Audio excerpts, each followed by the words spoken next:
भगवति भवलीला मौलिमाले तवाम्भः कणमणुपरिमाणं प्राणिनो ये स्पृशन्ति अमरनगरनारी चामरग्राहिणीनां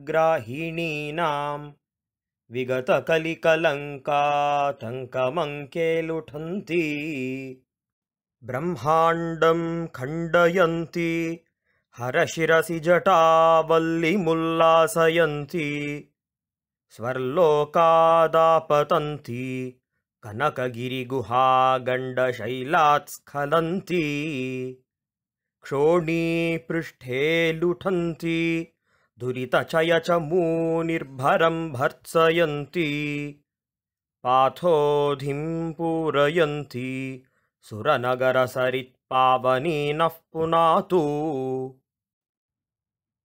मज्जन्मातङ्गकुम्भच्युतमदमधिरामोदमत्तालिजालं स्नानं सिद्धाङ्गनानां कुचयुगविलसत्कुङ्कुमासङ्गपिङ्गम् सायं प्रातर्मुनीनां कुशकुसुमचयैः छिन्नतीरस्थनीरं पायान्नो गाङ्गमम्भः करिकलभकराक्रान्तरं हस्तरङ्गम्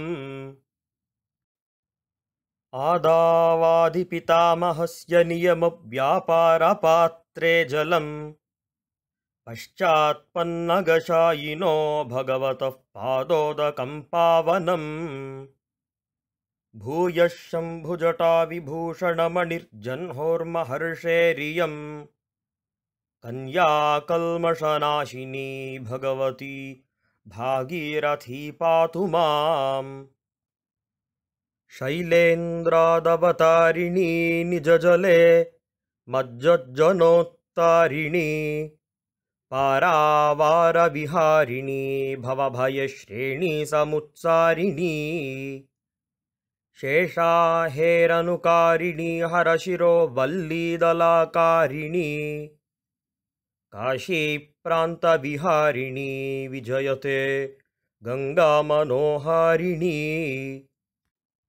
कुतो वीची वीचिः तव यदि गतालोचनपथं त्वमापीतापीताम्बरपुरनिवासं वितरसि त्वदुत्सङ्गे गङ्गे पतति यदि कायस्तनुभृतां तदा मातः शान्तक्रतवपदलाभोऽप्यतिलघुः भगवति तव तीरे नीरमात्राशनोऽहं विगतविषयतृष्णः कृष्णमाराधयामि सकलकलुषभङ्गे सर्वसोपानसङ्गे तरलतरतरङ्गे देवि गङ्गे प्रसीद मातर्जाह्नविशम्भुसङ्गवलिते मौलौ निधायाञ्जलिं त्वत्तीरे वपुषोऽवसानसमये नारायणाङ्घ्रिद्वयं सानन्दं स्मरतो भविष्यति मम प्राणप्रयाणोत्सवे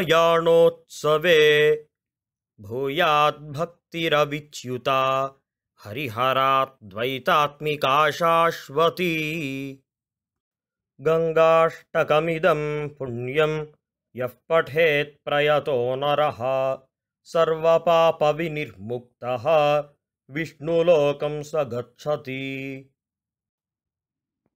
इति श्रीमत्परमहंसपरिव्राजकाचार्याणां गोविन्दभगवत्पूज्यपादशिष्याणां श्रीमच्छङ्करभगवतां कृतौ गङ्गाष्टकं सम्पूर्णम्।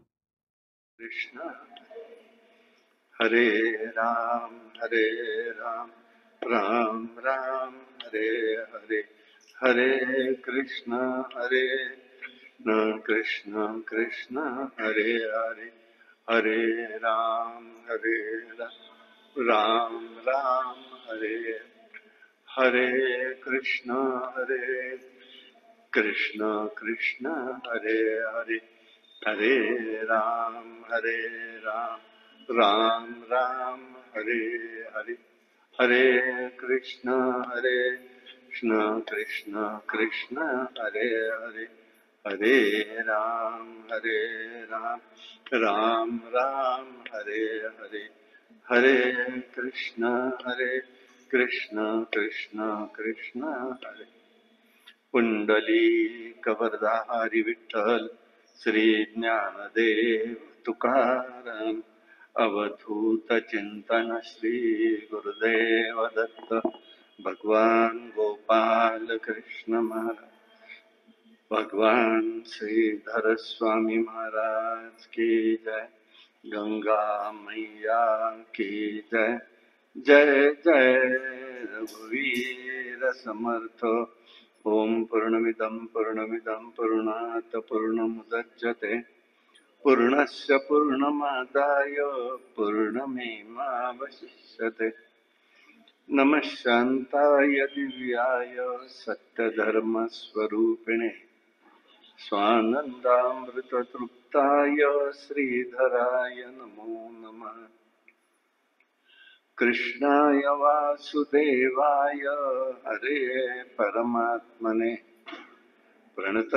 प्रणतक्लेशनाशाय गोविन्दाय नमो नमः भागीरथी कृपा सिन्धुर्भवानी भवनाशिनी सागरा स्वर्गदाच्चैव सर्वसंसारगामिनी गंगे गंगे नमस्तुभ्यं मातमतिर्नमो नमः कृपया देहि मे नित्यं त्वयमनिष्ठामखण्डिताम् नमामि गंगे तव पादपङ्कजम् सुरासुरैर्वन्दितदिव्यरूपम् भुक्तिं च मुक्तिं च ददासि नित्यम् भावानुसारेण सदा नराणाम् श्रीकृष्ण गोविन्द हरे मुरारे हे नाथ नारायण वासुदेव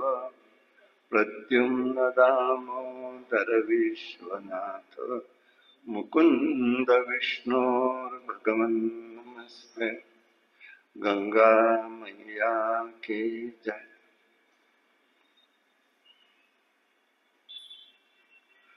कुतो विचिविधिस्त्वं यदि गतालोचनपथं त्वमपीता पीताम्बर भो लघुवान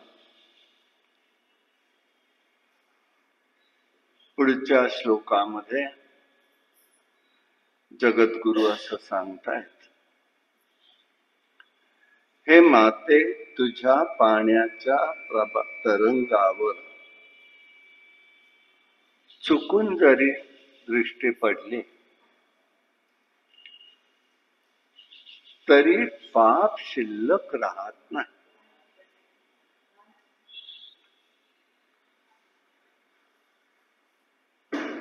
तुझ्या पाण्याचं तीर्थप्राशन केलं असता तू पितांबरधारी श्री विष्णूंच्या विष्णू लोकाची प्राप्ती करून देतेस हे गंगे जीवाला जर तुझ्या प्रवाहात मरण आलं तर त्याला इंद्रपदासारख्या पदाची किंमत वाटत नाही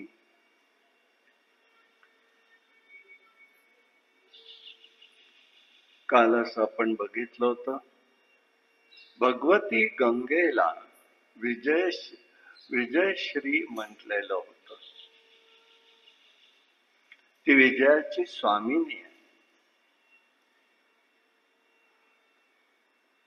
तथापि आजच्या या श्लोकामध्ये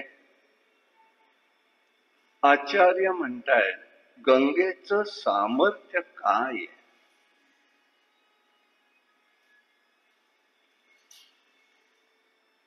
तुझ्या पाण्याच्या तरंगावर जरी मनुष्याची दृष्टी पडली तरी त्याचं पाप म्हणून शिल्लक राहत नाही कुतो विचिस्तव यदि गतालोचनम प्रभ, तिथे राहतच नाही ते.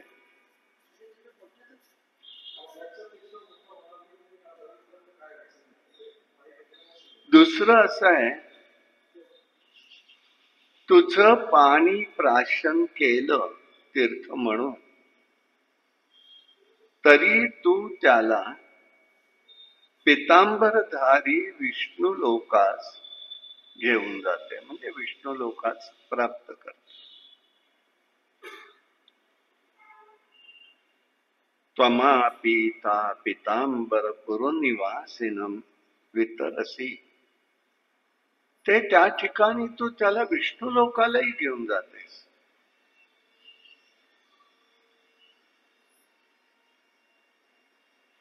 आणि तिसरा प्रभाव सांगतायत, जरी तुझ्या प्रवाहामध्ये मरण आलं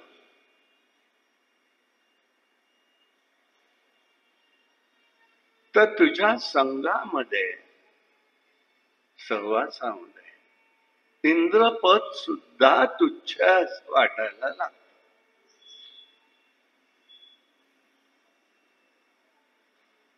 त्या मृत्यूत तसा आनंद आहे. म्हणून तुझ्या चरणाची आम्हाला सदैव सेवा घडो, लाभ हो, अशा प्रकारचा विचार जगद्गुरु इथे व्यक्त करतायत.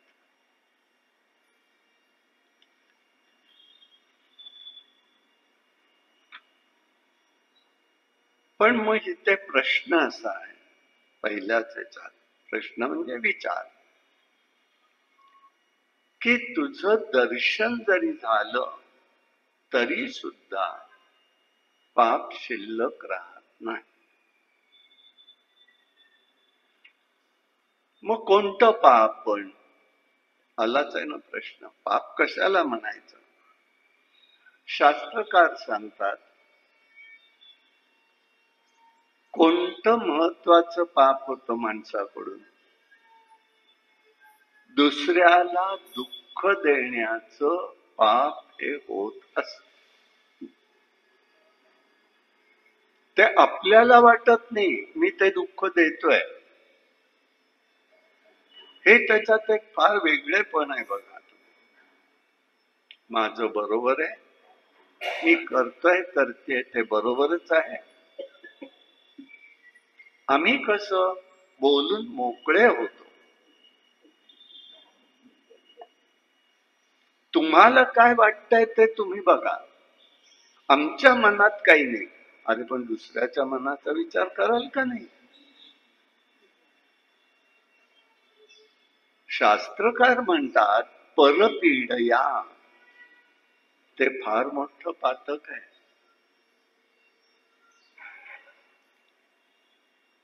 पापाचे विविध प्रकार आहेत. काया वाचा मनाने घडणारी पातक आहेत, म्हणून हा दशहरा आहे.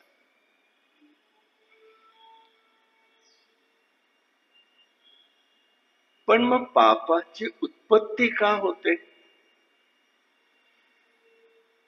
पापाची उत्पत्तीच का होते? पण मग असं आहे, विषय वासनांची ओढ असते इंद्रियांना, जीवाला. माऊलींनी त्याचं स्पष्ट एक उत्तर दिलंय, जे देहीचे आपण पे मानती आणि विषया ते भोग्य म्हणती, या परते न स्मरती आणिक काही, ते पाप.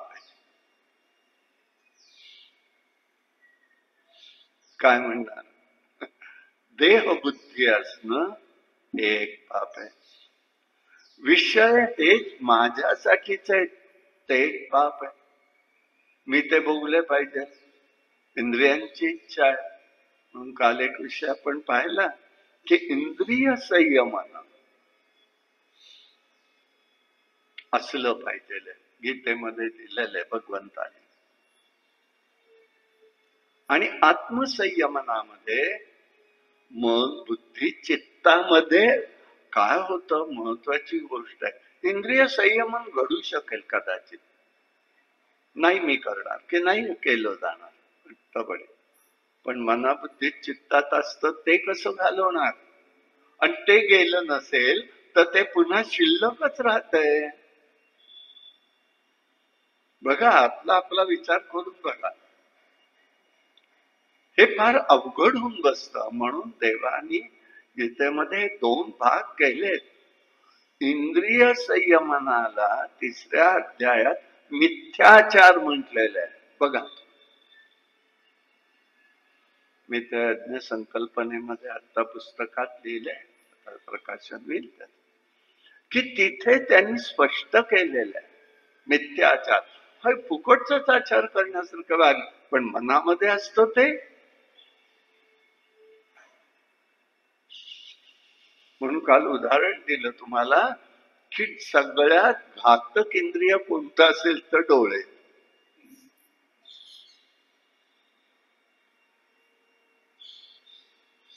ते एकदा त्याला गोडी वाटली चांगल्या आणि वाईटाची की ते तिथून आलं, ते मनाला प्रेरणा देईल, त्या इंद्रियाला प्रेरणा देईल, बुद्धीला प्रेरणा देईल, चित्तात जाऊन बसेल. एक आहे का? एक आहे का? आणि ह्या सगळ्या गोष्टी साधक जीवन कसं सावध पाहिजे हा सगळ्यात महत्वाचा आहे. म्हणून समर्थ रामदास सारखं सांगतात, देहबुद्धी ते आत्मबुद्धी करा. देहबुद्धी आहे ती आत्मबुद्धी करा बाबांनो. आत्मबुद्धी म्हणजे काय? हा विचार आहे. संपत्ती असते. माऊली म्हणतात, अहम बुद्धी केवळ भोगू म्हणती, संपत्तीचा लाभ मी सर्वस्व घेईन म्हणतो मनुष्य. बर, तेवढ्यावर थांबणारे का? नाही, माझ्या मुलांची व्यवस्था होऊ देत, माझ्या नातवंडांची व्यवस्था होऊ देत, माझ्या 7 पिढ्यांची व्यवस्था होऊ देत. काय याला अर्थ आहे का? ते कुठे थांबतच नाही. मग ते इंद्रिय रूपी सारखे करती पाकनिके, ते पापी पातके सेविती जाण. माऊलींचं सांगणं आहे. इंद्रियांना आवडतील ते पदार्थ तयार करतात आणि ते लोक या पदार्थामध्ये पाप सेवन करत असतात. हे जे होत असतं ना, त्यांनी म्हटलंय पातक, या सगळ्यातनं जीव जर तादात्म्य झाला तर नुसतं दर्शनाने सुद्धा तो त्या ठिकाणी या सगळ्या गोष्टीतनं परावृत्त होऊ शकतो, हा अर्थ आहे. पाप नाही सोडणं म्हणजे काय? ते परिवर्तन झालं पाहिजे. आम्ही त्याच्यात अडक, थोडा एका वाक्या शब्दात बोलायचं म्हणजे आम्ही शहाणं बनलो पाहिजे. पण आम्ही बनतोय का? उलट परत परत तेच होत आहे ना. आणि म्हणून तो पातकांची राशी जाण फार भूमीसी, जो कुकर्मी इंद्रियासी उपेगा केला. मागे म्हणतायत, जो वाईट आचरण करून इंद्रियांचे लाड पुरवतो तो पापराशीत असून भूमीला केवळ भारच असतो, केवळ भार असतो. काय भूमिका एक एक असू शकते. सगळं चांगलं असतं, साधक असतात असं म्हणतात, असूही शकतील, आपल्याला काही त्याची चर्चा नाही करायची. पण भूमिका हीच, काय देवाला शिक्षा करायची ती करू देत, आम्ही आहोत भोगायला समर्थन. भोगायची वेळ आली की दुसऱ्याला दोष, त्यांच्यामुळे माझं असं झालं, काय म्हणणार तुम्ही याला?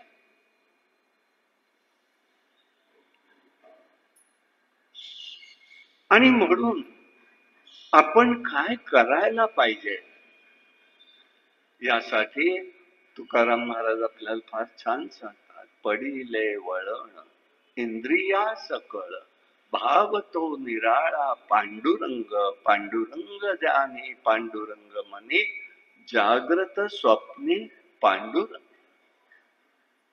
हे इंद्रियांना वळण पडलं पाहिजे, हे इंद्रियांना वळण पडलं पाहिजे. जे सगळं करतोय ते उदाहरण मी आपलं म्हणेन, तुमचं जे उपास्य दैवत आवडतं असेल ते धरा, मी त्या भगवंतासाठी करतोय. कदाचित मी चांगलं वागतो. अहो खरं म्हणजे ना, सध्याच्या स्थितीमध्ये, सामाजिक स्थितीत चांगलं वागणं हाही गुन्हा ठरतो. चांगलं वागणं गुन्हा ठरतो. काय चर्चा, म्हणून आपलं प्रदर्शन नाही करून द्यायचं. हा का चांगला वागतोय, याचा काहीतरी हेतू असेल. मी लहानपणापासून दिंडीत जात होतो. मोठी लोक बोलायची, दिंडीत कोण कोण येते बघा बरं जरा, पोरीबाळी त्यासाठी जाते ना, म्हणजे झालं, लक्ष नसेल तरी जाणार.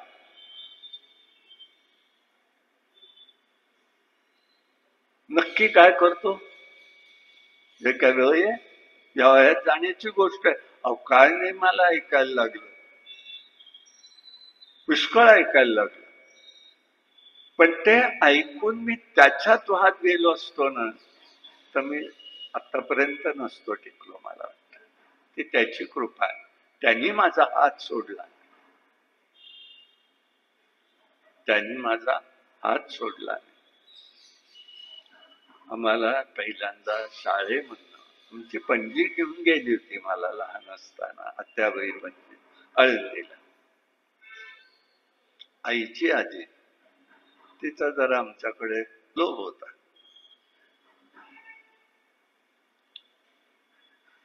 तेव्हापासून डोक्यात माऊली काहीतरी आहे. आणि दुसरं, आमच्या आत्याबाईंना ऐकून होतो आम्ही की आजोबा वगैरे आमचे जायचे आळंदीला, इंजिनियर होते.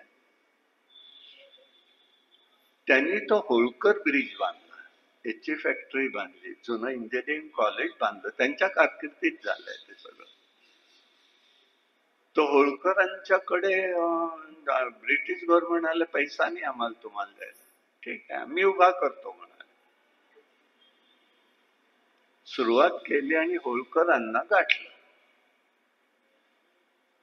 होळकर ट्रस्टने पैसे दिले तो होळकर ब्रिजला.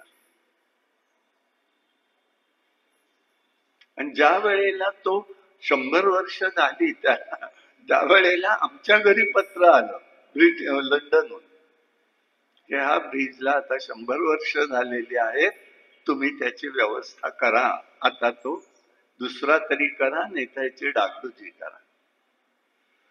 आम्ही ते उचलून PWDच्या इथे सेंट्रल बिल्डिंगला नेऊन दिलं. ही गोडी होती की माऊली काय ते म्हणायचे, आम्हाला माऊली आमच्या वारकऱ्यांना जायला लागतं, नदी पार करून जाणं अवघड पडतं, आम्हाला ब्रिज बांधायला परवानगी द्या. ही गोडी होती, ऐकून होतो. कालच आपण म्हटलं ना, काल का परवा काहीतरी, की कुटुंब कुळाचे सुद्धा गुणधर्म असतात, ते हे असं. त्या लोकांनी जे काही पाहिलं, सेवा केल्या, त्याचा लाभही आम्हाला मिळाला.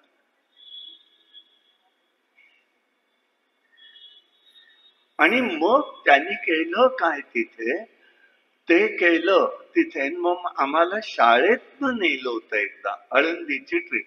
ट्रिपचं कुठे असायच्या, विठ्ठलवाडी मंदिर, विठ्ठलवाडीला, बर का. हे असल्या आत्तासारखं नव्हतं. ठीक आहे, आता प्रगती झाली आहे, सुविधा झाल्या, हरकत नाही, तो काही विषय नाही. आळंदीला नेलं, त्या मधल्या चौकामध्ये गाभाऱ्यातल्या बाहेरच्या बाजूच्या कारंज मंडप म्हणत, तिथे, कारण पूर्वी कारंज होता तिथे, तर त्या तिथे सगळ्या मुलांना बसवून आम्हाला आमच्या ठकार सरांनी ज्ञानेश्वरांची सगळी गोष्ट सांगितली. मनामध्ये विचार आला, हे सगळं असं आहे तर आपणही आता वारी करा. विचार मनामध्ये तेव्हा. म्हणून मग सगळ्यांना जेव्हा दर्शनाला नेलं ते मी जरा कोपऱ्यातच थांबून राहिलो. शेवटी जाऊ म्हटलं, गर्दीत नको ढकलाढकली. मग शेवटी सर आमचे म्हणाले, आधी जा ना, दर्शन नाही का घ्यायचं? हो घ्यायचंय म्हटलं. गेलो, दर्शन घेतलं.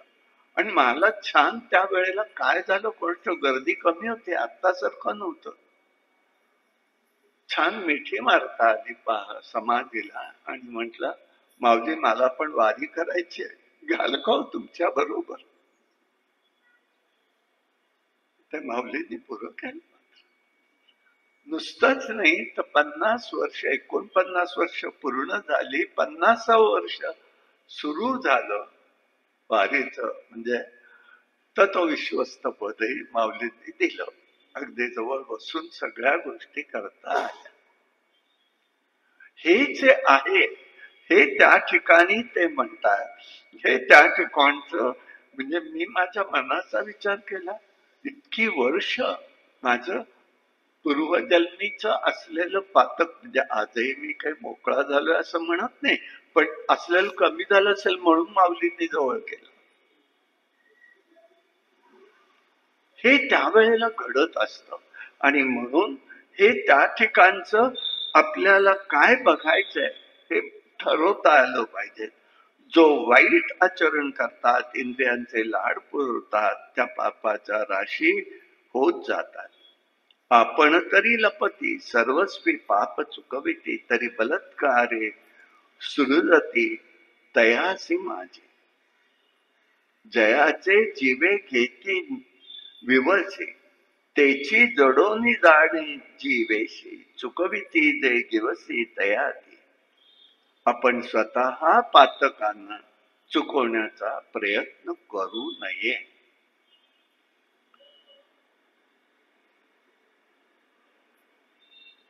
सर्व पाप चुकवण्याने केला तर पुन्हा बळकटीने ते उचंबळून येत.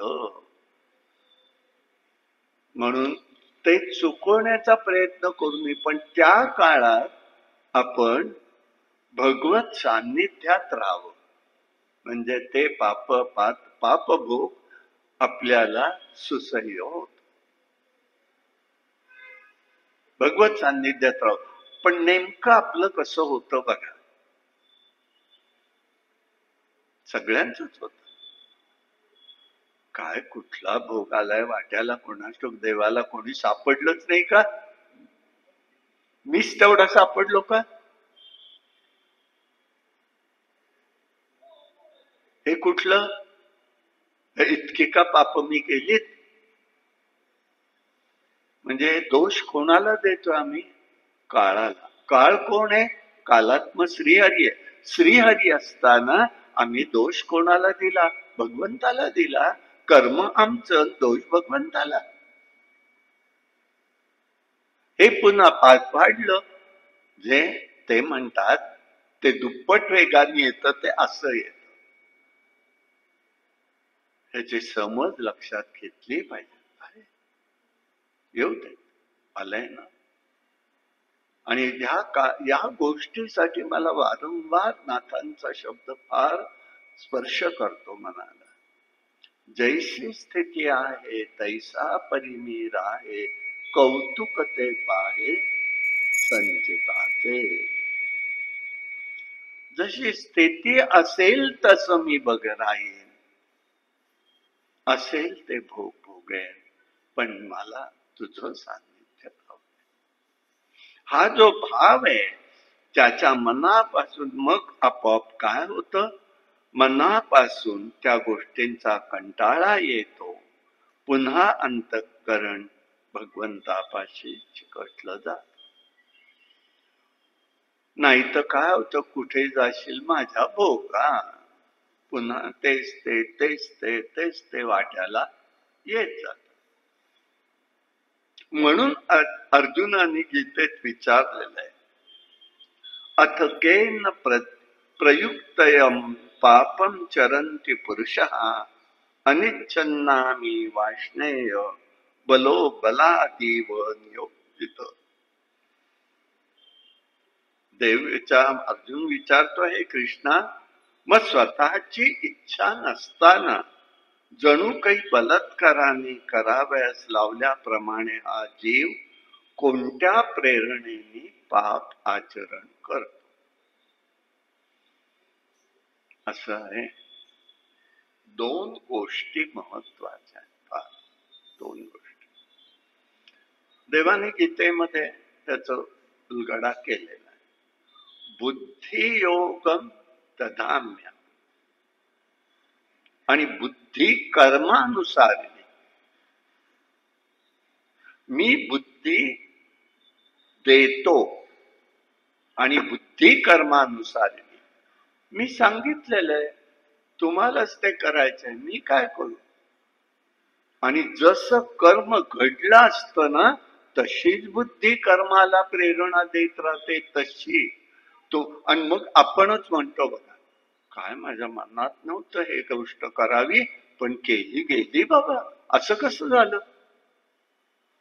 मनात नव्हतं, केलं जाणं ही आमची प्रारब्ध देहबुद्धी.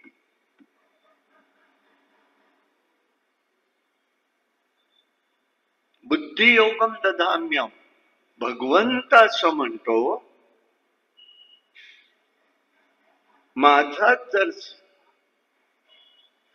भक्त आहे, परी अनन्य आहे, जो अनन्य भक्त आहे, त्या अनन्य भक्ताच्या ठिकाणी जर त्याला कर्माला दोष त्याचा स्वीकारत असताना, भोगत असताना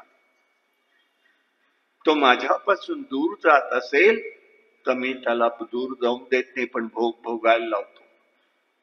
कारण तो भोगूनच संपत असतो. एक लक्षात ठेवा, कोणी म्हणालं ना तुम्हाला की मी तुमचं सगळं संपवून देतो, कोणी देत नसतं, कोणी करत नसतं.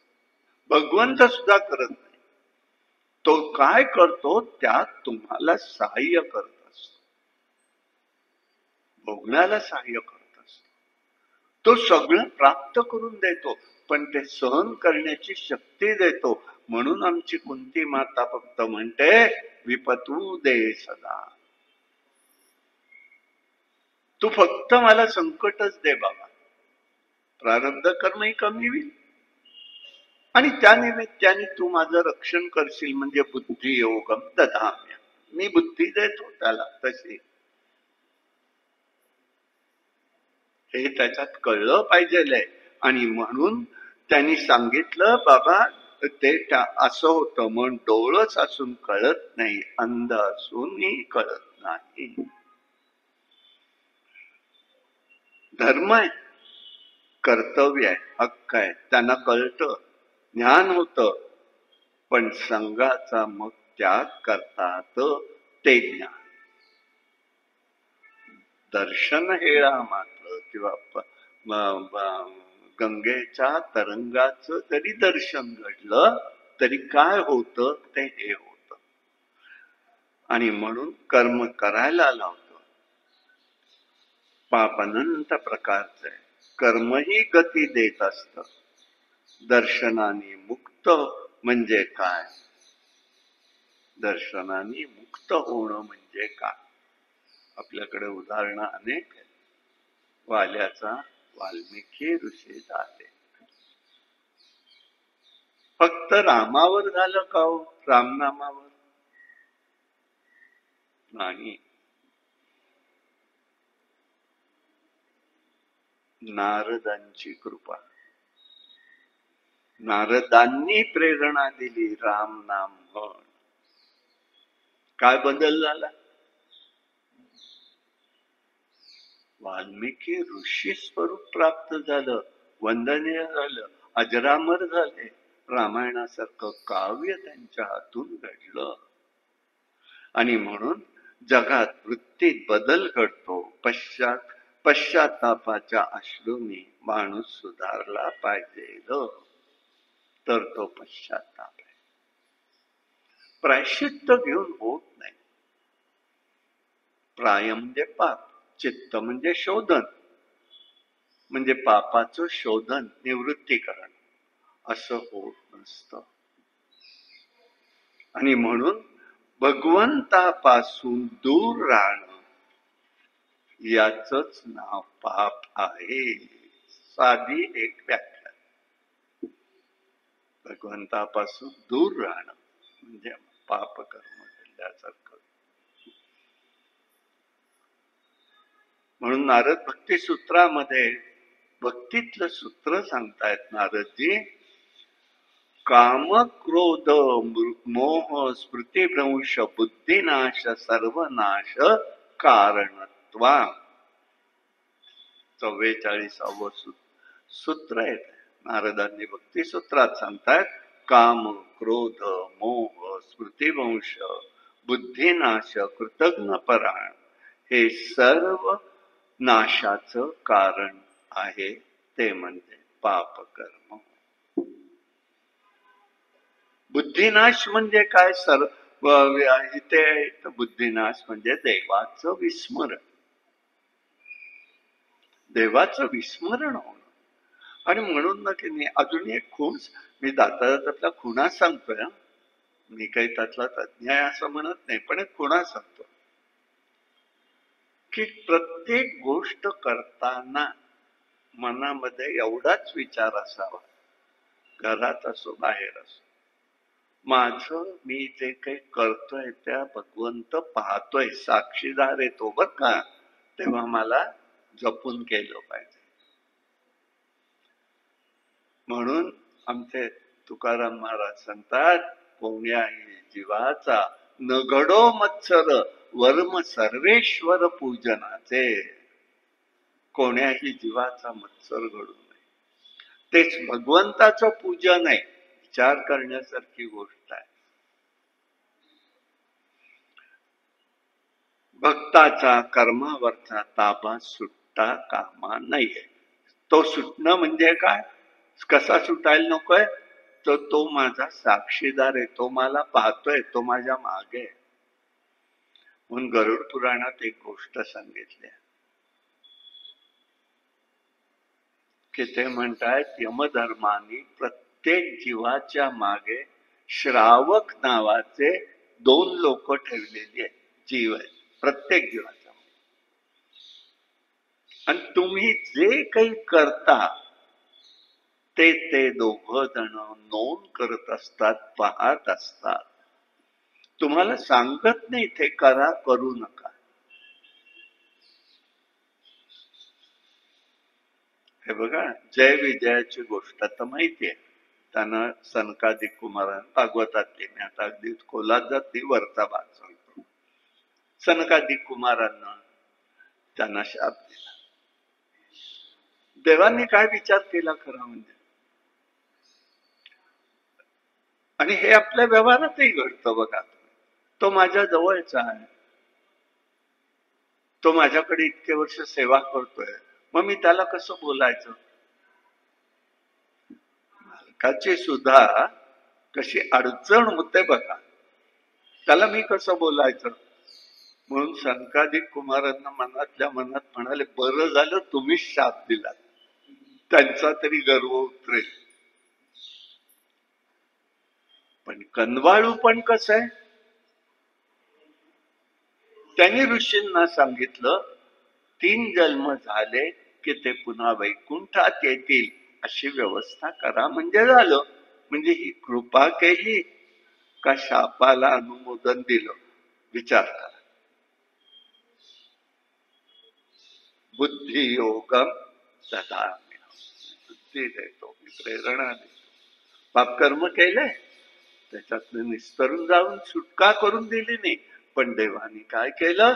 तू परत माझ्याकडे ये. त्याची व्यवस्था सनकादिक कुमारांकडनं केली, त्यांनी लगेच समोरच्या समोर नाही केलं. म्हणून कर्म आपलं कसं असतं लक्षात ठेवा. ते जड नाहीये, ते संवेदनशील आहे.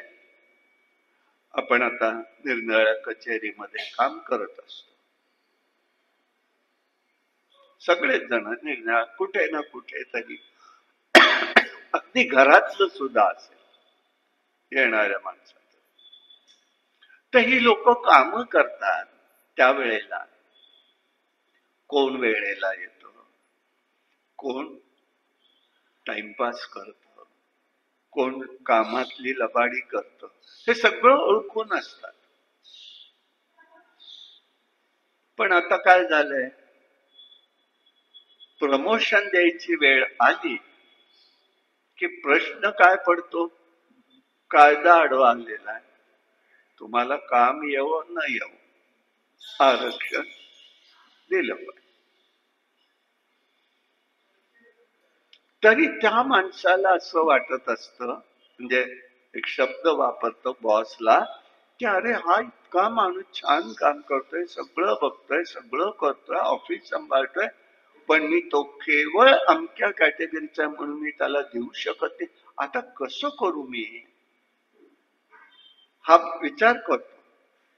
म्हणजे एक विचार करा, हा आत्ताचा आला भाग लांब ठेवा, पण जेव्हा हे हातात होतं तेव्हा काय करत आहे, तू कधीही आहे. पण हा करणारा माणूस आहे ना, त्याला पहिलं प्राधान्य द्यायचंय.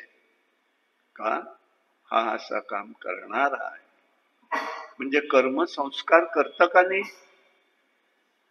कोणावर केला संस्कार, त्यांनी चांगलं वागल्याचा परिणाम बॉसवर झाला.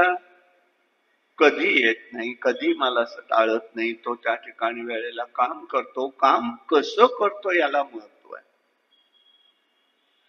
काम कसं करतो याला महत्व असतं. आमच्याकडेच एक कॉलेजमध्ये घटना घडली होती. अजय आहे आज इथे, त्याच्या सासूबाई आमच्या इथे स्टेनो होत्या. एक दिवस खूपच रडल्या, मला काही कळेल ना का रडतायत, बघ विचारायचं अवघड, कारण थोड्याशा त्या वेगळ्या स्वभावाच्या होत्या. आता काय करावं, शेवटी सगळ्या मग दुसऱ्या महिलांना बोलवलं, म्हटलं का रडतायत विचारा बरं. म्हणाले काही नाही हो, MBBS ला मुलगा होता तो नापास झालाय.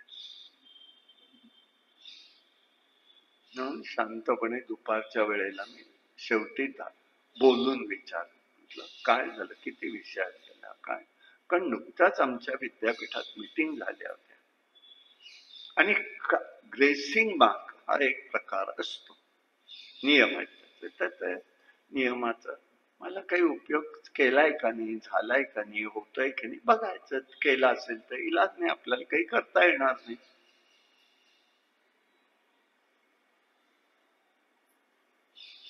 गंमत अशी झाली, त्यांनी तो माझ्या समोर सांगितलं एकाच विषयात गेला. मग एका विषयात गेलेला नापास होणंच शक्य नाही, मग खूप कमी मार्क मिळालेत का, नाही म्हणाले. बर, सगळ्या विषयात नक्की पास आहे ना, ठीक, मग मार्कशीट घेऊन उद्याला या तुम्ही. बरं म्हणाले. दुसऱ्या दिवशी 11, तोपर्यंत मी प्रधान म्हणून तिथे कंट्रोलर होते विद्यापीठात. सर आपण असं असं केलेलं आहे परवाचा ऑर्डिनन्स. तर म्हटलं हा सगळ्या लागू आहेत ना फॅकल्टीला का कॉमर्सला आहे, नाही सगळ्या फॅकल्टीला आहे. का हो कुलकर्णी काय झालं, म्हटलं असं असं झालेलं आहे. मी त्यांना सांगितलंय की ते मार्कशीट घेऊन या तुम्ही, त्या ठिकाणी आपण बघूया, मी येतो. 11 वाजता केतकर 11 वाजता प्रिन्सिपल कडे त्याच होत्या. मला माहिती नव्हतं त्या तिथे, मला वाटतं कामासाठी, म्हणजे मी पाहिल्यावर माझी समजून कामासाठी. मला सरांनी बोलवलं. प्रिन्सिपल म्हणाले काय सांगितलं त्यांना, काय सांगितलंय म्हटलं, मला आठवायच ना, कॉलेजच्या कामाचा संदर्भ आहे हो, मी कशाला, म्हणजे ते डोक्यातच नाही ना काही. त्यामुळे त्यांना मुलाची मार्कशीट का मागितली, असं होय म्हटलं, याची का तक्रार का केली आहे, मला काही आवश्यकता नाही म्हटलं. थांबा केतकर मॅडम तुम्ही बाहेर थांबा. मग सरांना म्हटलं काय सांगितलंय सांगा. म्हणे मला त्या म्हणाल्या वेडवाकडं काम करून त्यांनी माझं काही काम करता कामा नये. मग सरांना म्हटलं, सर ह्या मीटिंग मध्ये असं असं झालेलं आहे, ह्या गोष्टी आपल्याला पडताळून बघायच्या आहेत. मी करणारं कोणी नाही, पण त्यांच्यासोबत त्यावेळेला की नाही झेरॉक्स आणि हे एवढं नव्हतं, म्हणजे ओरिजिनलच पाहिजे होतं हातात. आणि मग मी म्हटलं, अहो ते घेतल्याशिवाय ते प्रधान सर तरी कसं बघतील. मग त्यांना आत बोलवलं. मी विचारलंय, केतकर भाई काही नाही, त्यांच्याकडे माझ्या समोर मार्कशीट द्या. माझं त्यांचं बोलणं झालेलं आहे.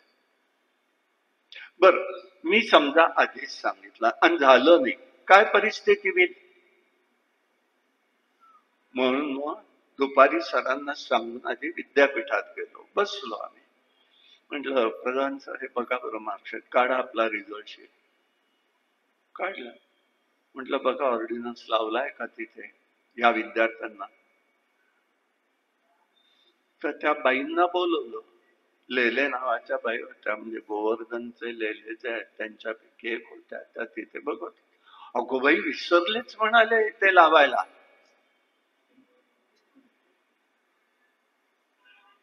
झालं. आता आता काय करणार म्हटलं. मग म्हटलं, सगळं तपासा आधी, एकाच नका बघू, कोण कोण त्याच्यात सुट्ट्यात बघा. 13 विद्यार्थी निघाले.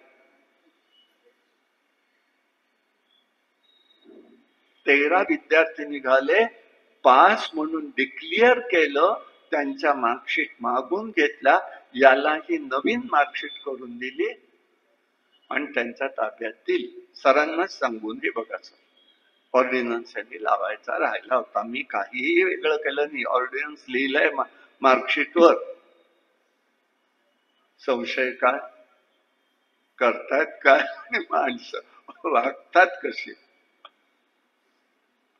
पुढे माझं खूप कौतुक केलं, पण माझा रस संपून गेला. रस याचा अर्थ मला काही इंटरेस्ट नव्हताच त्याच्यात. त्यांनी काही माझं करावं, बोलावं, पाहावं अजिबात नव्हतं. माझं काम होतं, मला वाटली तळमळ वाटली. हे भगवंत तिथे करत असतो, या ठिकाणी आपल्या कर्मावरचा ताबा सुटता कामा नये. आणि यासाठी देवानी त्याला सांगितलं, बाबा रे, हे होता कामा नये, समर्पण असलं पाहिजे, हे ध्यानात घ्यावं. समर्पण, परिपूर्ण समर्पण, हे भगवंताचं काम आहे. या भूमिकेने बघायचंय. मनाचं पाप आहे, कामनांचा संग सुटला पाहिजे. प्रभू गंगा देवी पुष्कळ सोड सांगतात, परंतु आपण तसं सगळं सोडतोच असं होत नाही. पण जितकं जमेल तेवढं तरी सोडायला हरकत नाही, की आपोआप बाकी सगळ्या गोष्टी यायला लागतात. आणि यासाठी वाचेने सुबुद्धी येते, वाचाही उत्तम होते. म्हणून दैवी कुळ असतं, मनुष्य कुळ असतं. दैवी कुळात उन्नत अवस्था असते, आचार तसाच असावा, कृतज्ञता असावी. कृतज्ञता स्मरणात आहे. कृतज्ञता ही सुद्धा एक शक्ती आहे, मानव्य आहे. मगाच्या विषयात त्या बिचाऱ्या उरलेल्या 12 विद्यार्थ्यांना माहिती सुद्धा नाही की काय घडलं म्हणून आपण पास झालो. मी सांगायला गेलो नाही, शोधही घेतला नाही. पण मला खूप आनंद वाटला की काही का असे ना, आज MBBS सारख्या ठिकाणी एवढा खर्च करून आई वडील हे करतात आणि एक एक मार्कासाठी किंवा एक एक विषयासाठी मुलांचं वर्ष जातं. मग आपल्याला काय झालं बघू तर ह्याचा असं हे झालं. मला त्याचा खूप आनंद वाटला. तो बरेच वेळ टिकला होता. यांनी काय वागल्या याच्याकडे माझं गेलं, लांब गेलं, पण या आनंदात मी डुबून गेलो होतो की 5 झाली या मुलं आणि 13 मुलं झाली, 1-2 नाही. हे लक्ष ठेवावं लागतं. असो, त्याप्रमाणे ही कृतज्ञता असते, दैवी कुळाच आहे. दैवी कुळातला मनुष्य विचार करताना करतो, माझा जन्म आहे तो आई वडिलांच्या त्यागात नाही, म्हणून मी आयुष्यभर कसंही झालं तरी कृतज्ञच राहिलो. पाहिजे, कृतघ्न नाही. दुसऱ्या अवस्थेत ही भगवती काय करते? विष्णूंची भेट करते. देण्याचाही एक आनंद असतो, लक्षात ठेवायचं. देण्यात आनंद असतो आणि तो असला पाहिजे. मी देतोय याचं स्मरण नको. अहो काय आपण करतो, साधी गोष्ट साधी, काय किती लोकांना सवय असताना, आता मी अनेक वेळा सांगून झाले, किती जणांनी त्याची तयारी केली मला माहित नाही. देवासमोर जायचं आणि ओवाळून पैसे टाकायचे. का ओवाळायचं कशासाठी? ओवाळलेली गोष्ट आम्ही संसारात घेतो का, घरात घेतो का? कोणी कुठलंही ओवाळून टाकलेली गोष्ट आम्ही घेतो का? मग देवाला का ओवाळायचं? मनापासून ठेवून द्या. रिक्त हस्तानी जाऊ नये म्हणून त्याच्याकडे जावं, बघावं, शांतपणे ठेवावं, नमस्कार करावा. ओवाळायचं कसलं? साधं कर्म आहे, पण दोषयुक्त आहे, करू नये. तीच गोष्ट दुसरी, नैवेद्य दाखवला का? नैवेद्य दाखवण्याची गोष्ट आहे का? किती जणांनी आपल्या ह्याच्यात आतापर्यंत प्रयत्न केला? नैवेद्य समर्पण आहे. गंधद्वारा दुरादुर्शा नित्य पुष्टा करिशिणी, तो गंधानी घेत असतो. मग तोही म्हणतोय, दाखवलात ना, मी पाहिला, उचला आणि खा.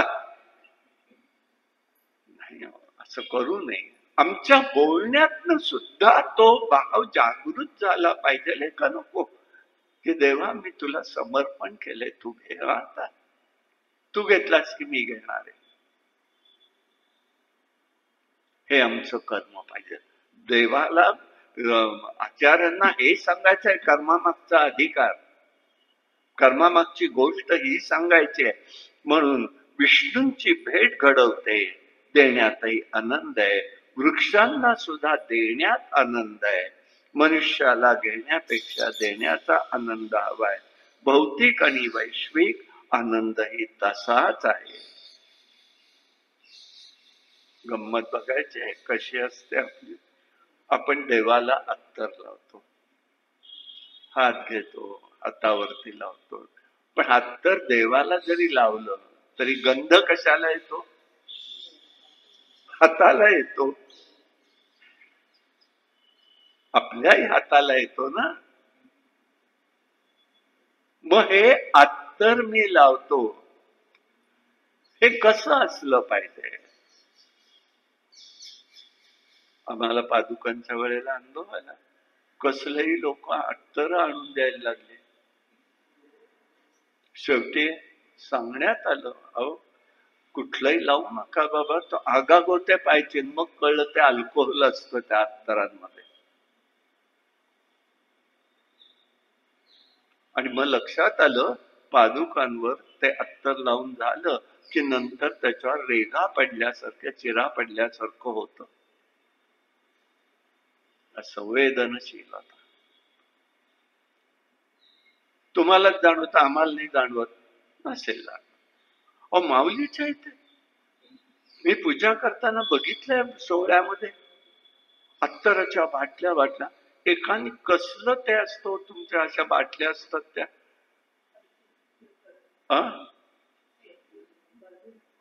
परफ्यूम, हा, हे असलं आणून दिलं पादुकांना. हो, असं ते काहीतरी तो भयंकर वास. अरे म्हटलं काय? आणि त्याच्यावरती चित्र वेगळं दिसल्यावरती मी म्हटलं आधी उचलून टाकून द्या. अरे भानही तुम्हाला, कोणाला कुठे कशाचं देतो, कोणी दिलं काही कळलं नाही गर्दीमध्ये. आणि आमचे पुजारीला पाडलं.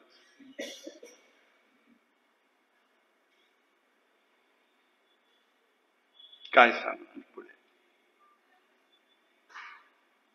म्हणून हे त्या ठिकाणी कळून येतं. म्हणून भजन काय करत असतं? ब्रह्मीभूत काया होतसे कीर्तने, कृतकृत्यता कशात आहे?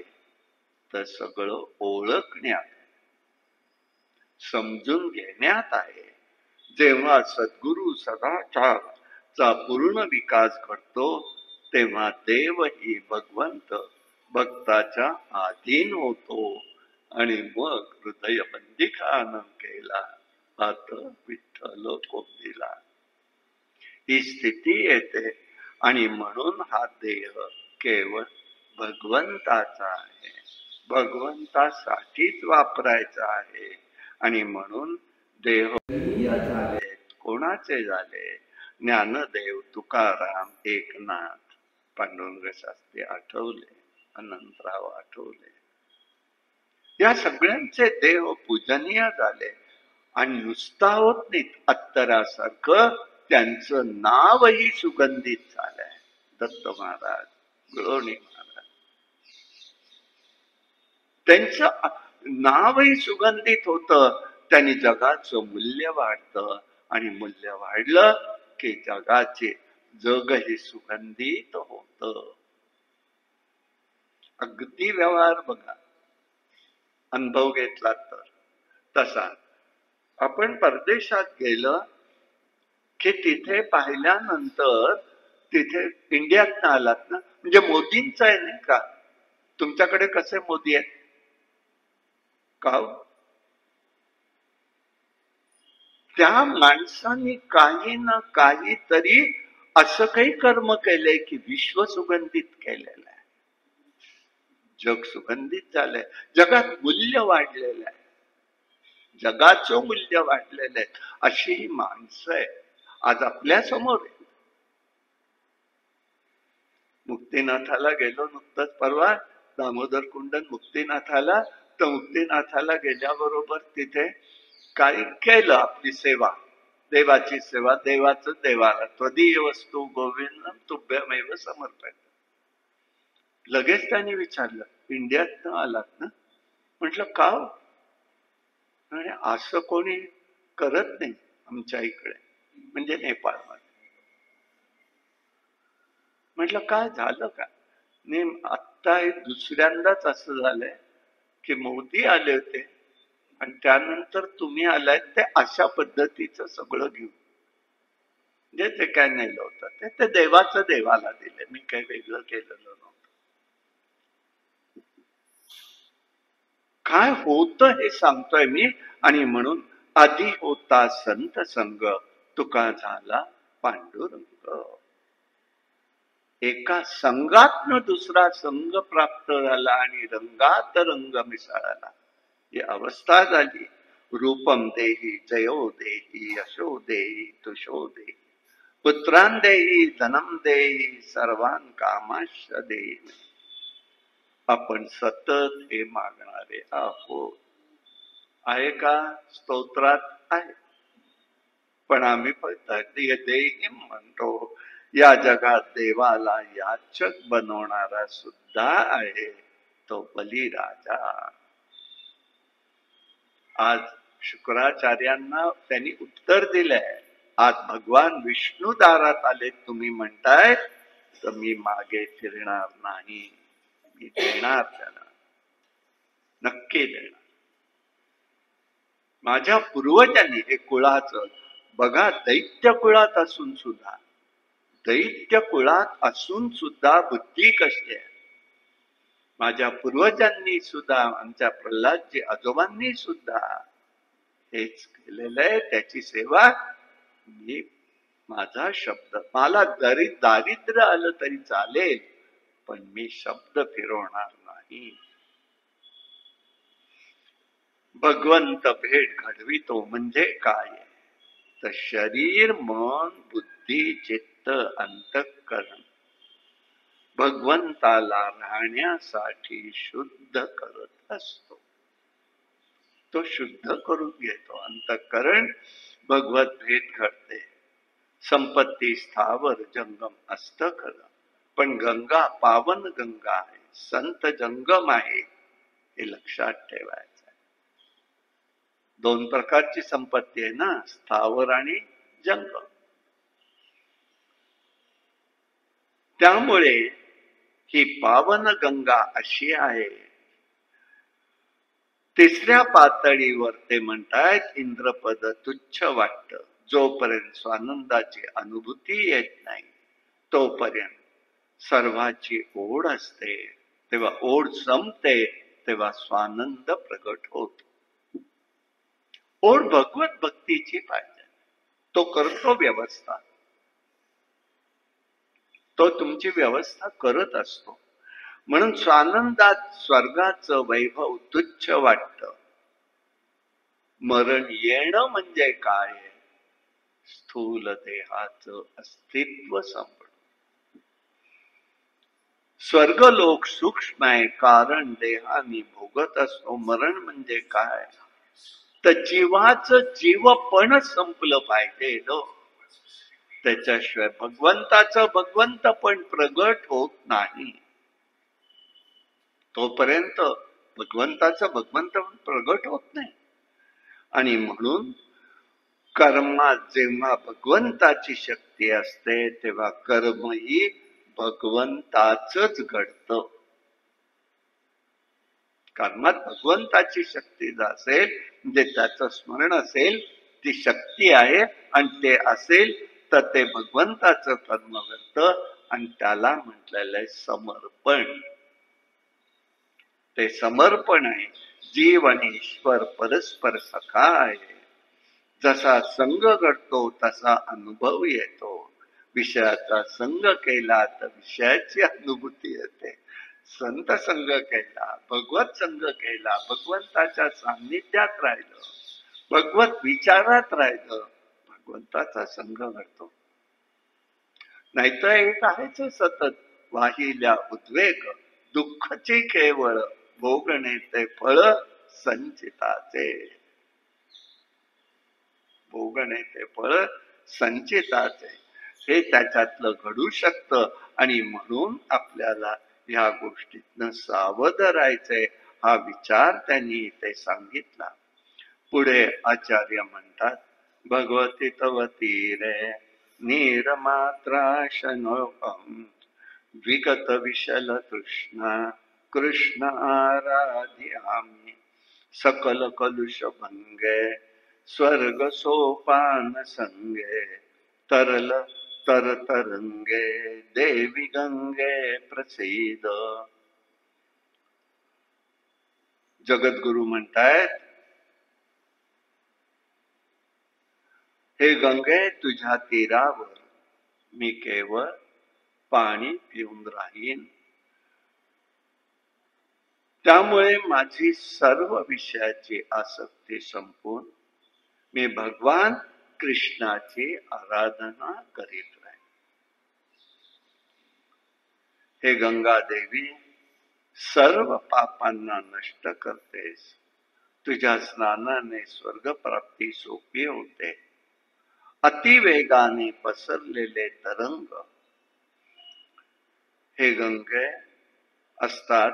तिथे हे गंगे माझ्यावर एकच कृपा कर, मला सदैव तुझं सान्निध्य प्राप्त होऊ दे.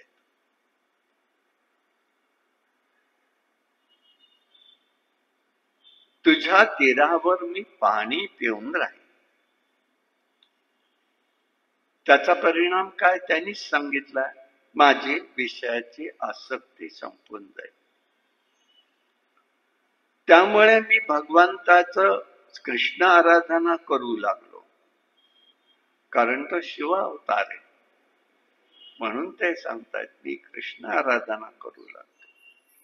तू सर्व पापांचा नाश करतेस, त्यामुळे तुझ्या स्नानाने आमची स्वर्ग प्राप्ती ही सुलभ होते.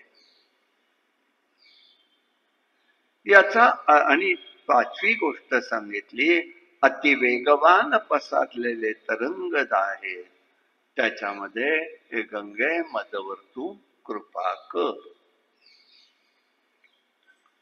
स्थूल अर्थ जरी पाणी पिण्याचा असला तरी त्याचा सूक्ष्म अर्थ वेगळा आहे किंवा आध्यात्मिक अर्थ वेगळा आहे. पाणी पिणं एक सेवन आहे. पाणी कसं आहे? द्रवरूप आहे. द्रवता कशात असते? रसमयतेत असते. पिबती रसमलायम. भागवताच्या महात्म्यामध्ये शुकाचार्य महाराजांचं वर्णन करताना केलेलं आहे. हा भागवत ग्रंथ कसा आहे? पिण्याची गोष्ट आहे. पिणं म्हणजे काय आहे? आंब्याची आठळी टाकावी लागते, पण इथे काही टाकायचंच नाही, सालासह गट्टम करायचं.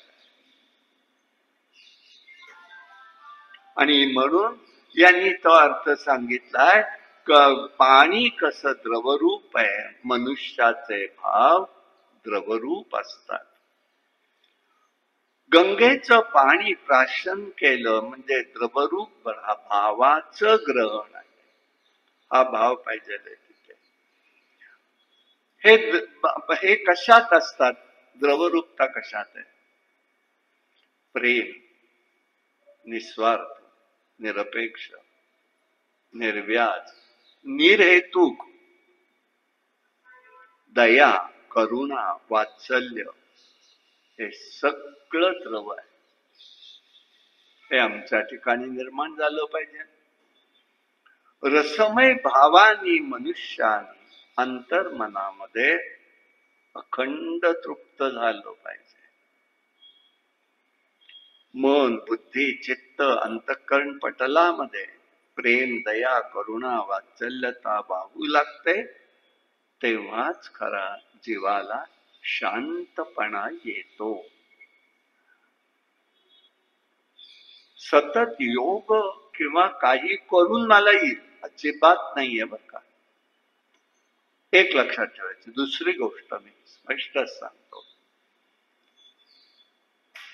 कोणतीही साधना केली, कठोर साधना केली घटकावर, पण त्याच्यापासून आमच्या उग्रपणा वाढत असेल, क्रोध वाढत असेल,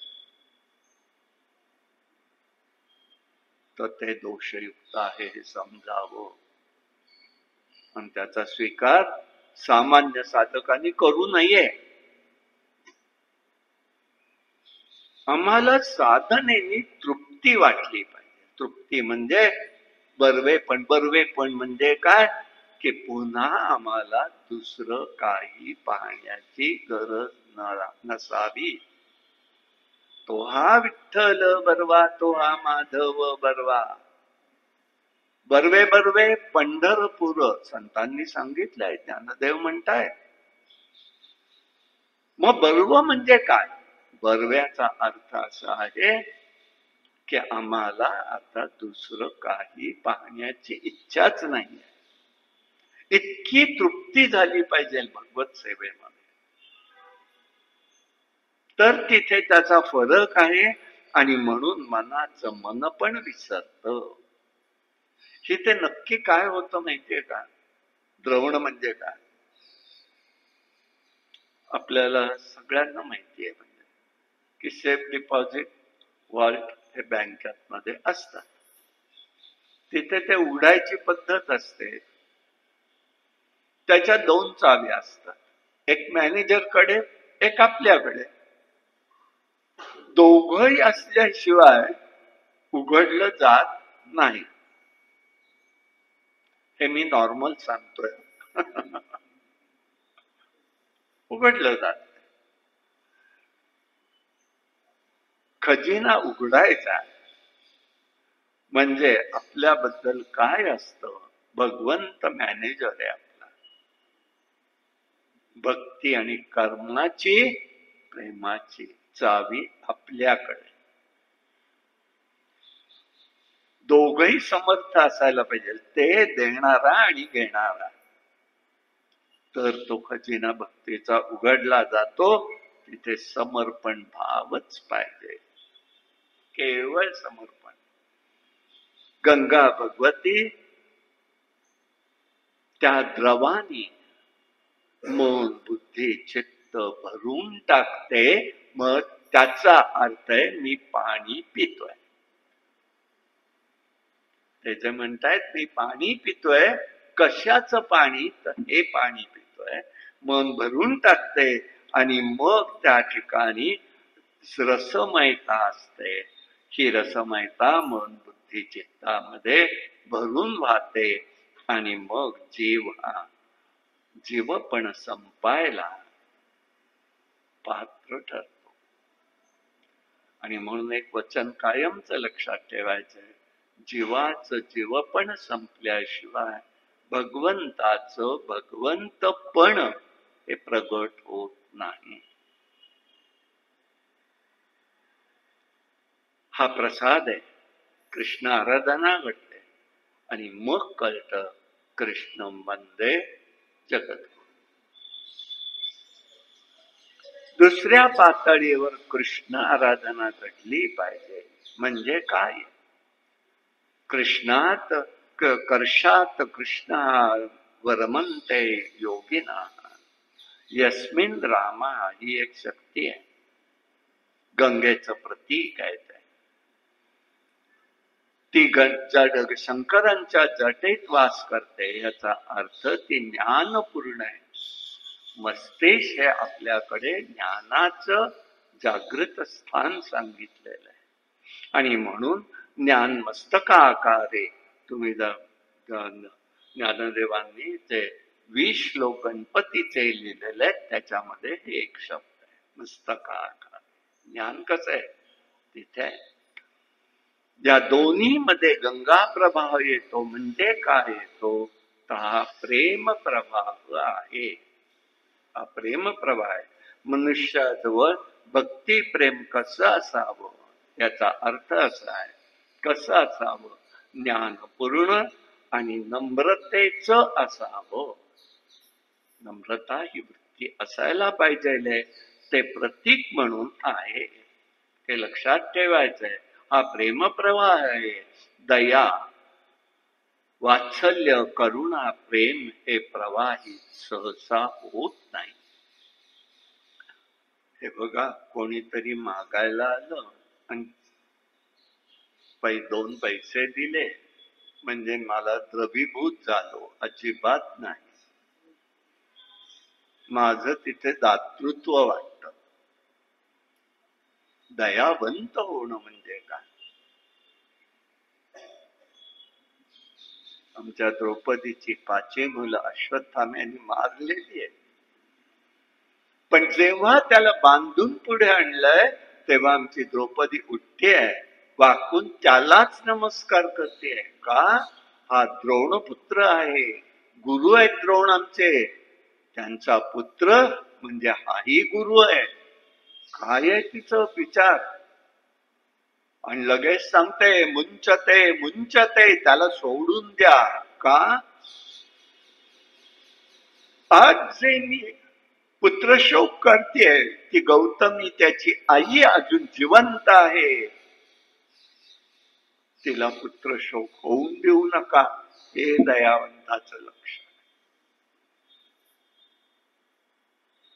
माझ्यासारखंच कसं त्याचं होईल? मला आलेलं दुःख सुख दुःख त्याच्या वाट्याला नको यायला. हे दयावंताचं लक्षण आहे. आत्तासारखं नाही. आम्ही सोसलं, मुलींनी सोसायला नको म्हणून सगळं पाहूनच देणार आम्ही आमच्या मुलीला. बस हे आता असेल त्याचे उद्योग तिसरे. हा मानवी स्वभाव असो. याप्रमाणे अखंड निरामय निरपेक्ष प्रेमाची जागृती असली पाहिजे. तसं आपण भगवंताला रसाचा पंचामृताचा दुधाचा अभिषेक करतो, देवाचे पाय धुतो. यामागचा हेतू एकच आहे. विशुद्ध कर्म फळाचा रसाने भगवंताचे पाय धुवायचे. जे आमचं कर्म असं विशुद्ध घडलं पाहिजे की त्याने आमची भगवंताची सेवा घडली पाहिजे. आपण कसे होतो? आपण कसे आहोत? शंकरांच्या जटेपर्यंतही जाता येत नाही, विष्णूंच्या पायाकडपर्यंतही जाता येत नाही. मग गंगा हे काय आहे? तर ज्ञानमय प्रवाह आहे. ज्ञान कसं आहे? प्रवाहित आहे. पाण्यापेक्षाही ते प्रवाहित आहे.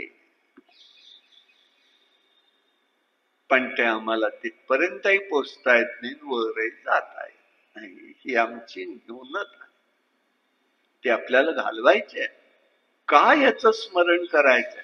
हे 10 दिवस दिले भगवंतांनी, आपल्या ऋषी मंडळींनी या चिंतनासाठी दिले. वरकर्मी नका बघू नसता.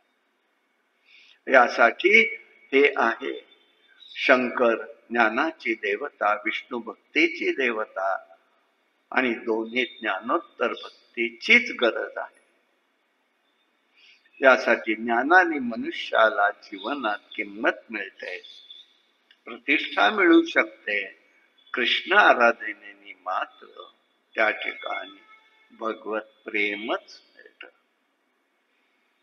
व्यवहार, भोग, दानधर्म हे सगळं सगळं सगळं अर्पणच करायचं. क्रिया, त्याचं ज्ञानेश्वर महाराजांनी विचार छान म्हणलाय. ते क्रियाजात आगवे, ते क्रियाजात आगवे, जैसे निपजेल स्वभावे, ते भावना करोनी करावे माझिया मोरा. या कृष्णाच्या मुखामध्ये हा शब्द टाकलेला आहे की कर्तृत्व कर्म कर्तृत्व भोक्तृत्व ही जीवाची उपाधी आहे. त्यांनी जीवाला जन्म आणि मरण फेऱ्यात अडकवलं जातं. मग तुम्ही जे जे कर्म कराल, जे तुलाले कर्म नाशे, ते आदिपुरुषी अर्पिते. मी कर्म करतो नाहीच हो, तो करून घेतोय तुमच्याकडनं.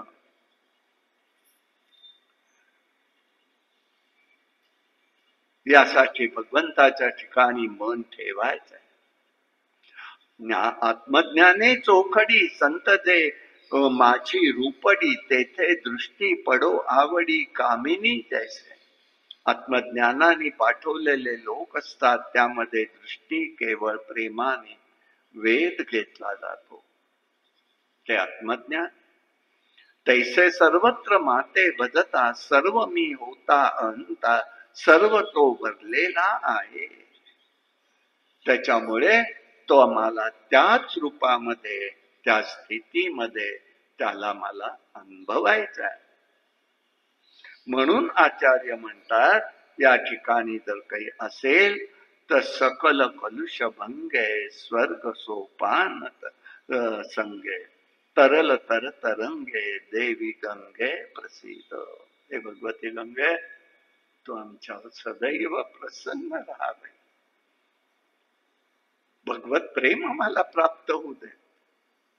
कारण गंगा ही कृष्ण आणि राधेचं स्वरूप आहे. ते दोघं एकच आहे. ते जलरूप झाले म्हणून ती गंगा प्रगट आहे. तिचं नाव गंगा. हे तुमच्या मला पुनीत करायला आलेलं आहे. आपण त्याचं चिंतन करूया आणि आजचा विषय संपवूया. उद्याला मंगल अखेरचा दिवस आहे. कायेन वाचा मनसेंद्रिये वा बुद्ध्यात्मना करोमि यद्यं सकलं परस्मै नारायणाय समर्पया. हरि ओम तत्सत्. विठ्ठल विठ्ठल विठ्ठल विठ्ठल विठ्ठल. कुंडली कवरदा हरि विठ्ठल. श्री ज्ञानदेव तुकाराम अवधूत चिंतन श्री गुरुदेव दत्त. भगवान गोपाल कृष्ण महाराज के जय. भगवान श्रीधर स्वामी महाराज के जय. गंगा मैया की जय. जय जय रघुवीर समर्थ.